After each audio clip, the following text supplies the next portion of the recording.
Бүгүнкү алгебра сабагын аралыктан окутууну улантабыз. Темабыз ышыктоо үчүн көнүгүү иштөө.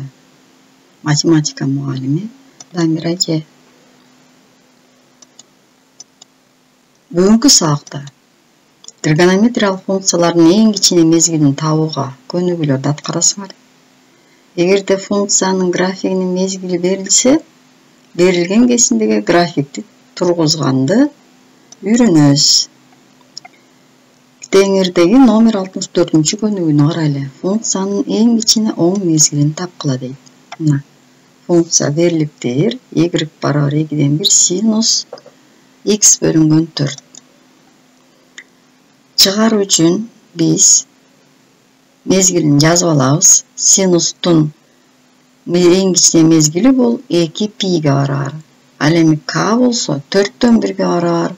Формуланы колдонуп, өткөргөн сабактагы барабар негизги мезгилди модулдагы k санына бөлсөк, бул турактуу сан. 2 пини кичине мезгилин 4-төн 1-ге бөлөбүз. Бул барабар болот экен. 4 алымына чыгып кетет бөлчөктүн, көбөйтсөк 8 пиге. Экинчисин карайлы. Y барабар 3 тангенс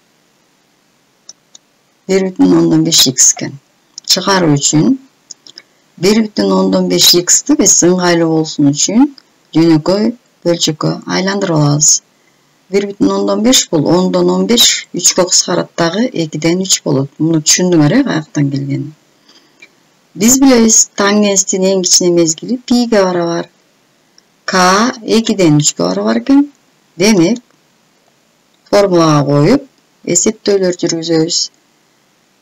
2 бөлчөктүн алымына чыгып кетет. Жообу функциянын эң кичине мезгили мына берилген функциянын 3дөн 2 пиге барабар экен. Функциянын эң кичине оң мезгилин тапкыла дейт. Бул жерде 2 функция берилиптир. Y барабар синус x көбөйтүлгөн косинус x деп.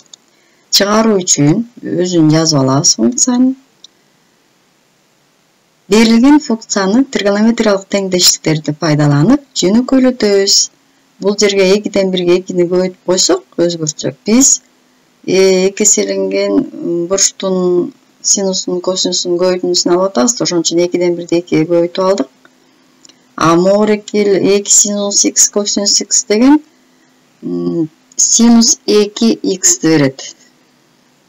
А 2ден 1 болсо функциянын алдында калат. Эми биз k-ны таап алдык. K 2ге барабар экен да. Демек, негизги синустун да косинустун дагы мезгили 2 пиге барабар. Анан кийин бул жакта k 2ге бөлүп койсок, анда пиге барабар болот экен. Бысын карайлы. Синус x синус 4x минус косинус x косинус 4x экен. Эми балдар, бул жерди карасаңар, силер 9-класста да өткөнсүңөр, эмнеге окшоп турат? Чыгаруу үчүн эмне кылабыз? Формула бул 2 бурчтун суммасынын косинусун берет. Эгерде унутуп калсаңар, 10-класстын китебинин башында дагы бар. Косинус синустардын 2 бурчтун синусу косинусу деген формуланы ушуну алабыз дагы. Эми бул жерде экөө кошулат, 5x болуп калат. Демек, биз k-ны таап алдык. K 5ке барабар экен. Косинустун негизги эң кичине мезгили 2 пиге барабар. Аны 5ке бөлсөк тең барабар 5ден 2 пиге болот экен. Өткөн темада кайталап коелу. Төмөнкүлөрдүн ичинен так функциянын графигин тапкыла дейт. Эстейбиз. Так функция деген эмне эле, жуп функция деген эмне эле. Биринчиде карасак, бул функциянын графиги y огуна симметриялуу болуп турат. Демек, бул жуп функция экен. Экинчи функцияны карасак, бул жерде биз симметриялуу чекиттерди көрө алган жокпуз. Үчүнчү функцияны карасак, координаталар башталышына карата симметриялуу болгон чекитти тапсак болот экен. Мына бул жердеги чекитти тапсак болот экен. Демек, аныктамага ылайык v жообу болот экен. Ал эми g дагы бул так функция боло албайт. Демек, жообу выс экен. Ушу 4 функциянын ичинен төмөнкүнүн графиги так функциянын графиги болуп эсептелет экен.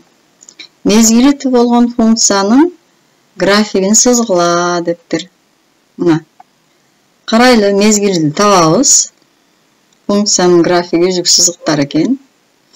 Мезгили карасак, муну бирдиктерге бөлсөк, 4-төн 5, 6, 7, 8, 9, анан ошо бирдиктерге бөлгөндө бул 5 бирдикке барабар экен. Демек, функциянын мезгили 5 бирдикке барабар экен. Эми ушунун графигин тургузалы.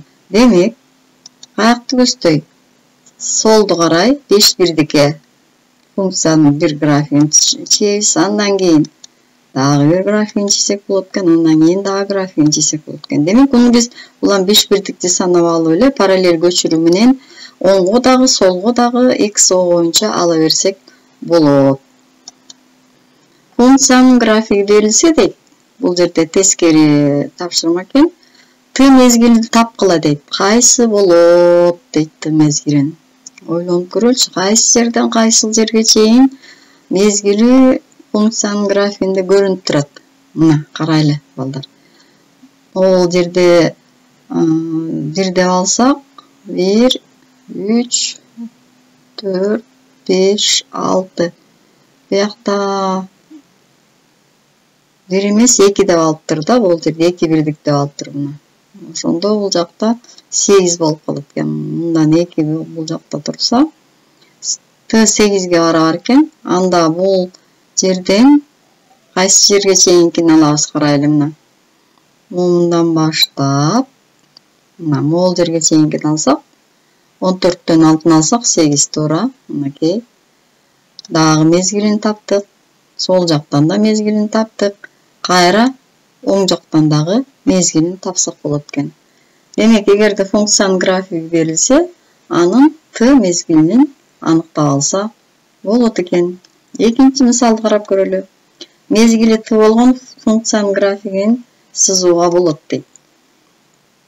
Мынакей, мезгили функциянын графиги берилиптир. Эми ушуреки функциянын графигин улантып сызабыз. Т 4кө барабар экен. 4 бирдикке мынакей. Бул жерде 0дон 4кө чейин көрүнүп турат. Демек, оңду солду карай ушул графикти сызабыз. Мына оңду карай сызып баратабыз. Ар бирөөнү 4 бирдиктен кылып туруп. Солду карай да сызсак болот. Карайлы, мынакей. Демек, ушинтип графигин сызып алууга болот экен. Бүгүн биз балдар көнүгүүлөрдү аткардык. Эми үйдөн окуу битегиңерден өз алдынча чыгарасыңар. Жогорудагы көнүгүүлөрдү дептерибизге түшүнүп жазып алабыз. Эрежелерди кайталайбыз. Видео сабакты бир нече жолу окуйбуз. Анан номер 64-көнүгүүнүн В-сын, Г-сын, биз А-сын, Б-сын иштедик. 65-тен В-сын, Г-сын.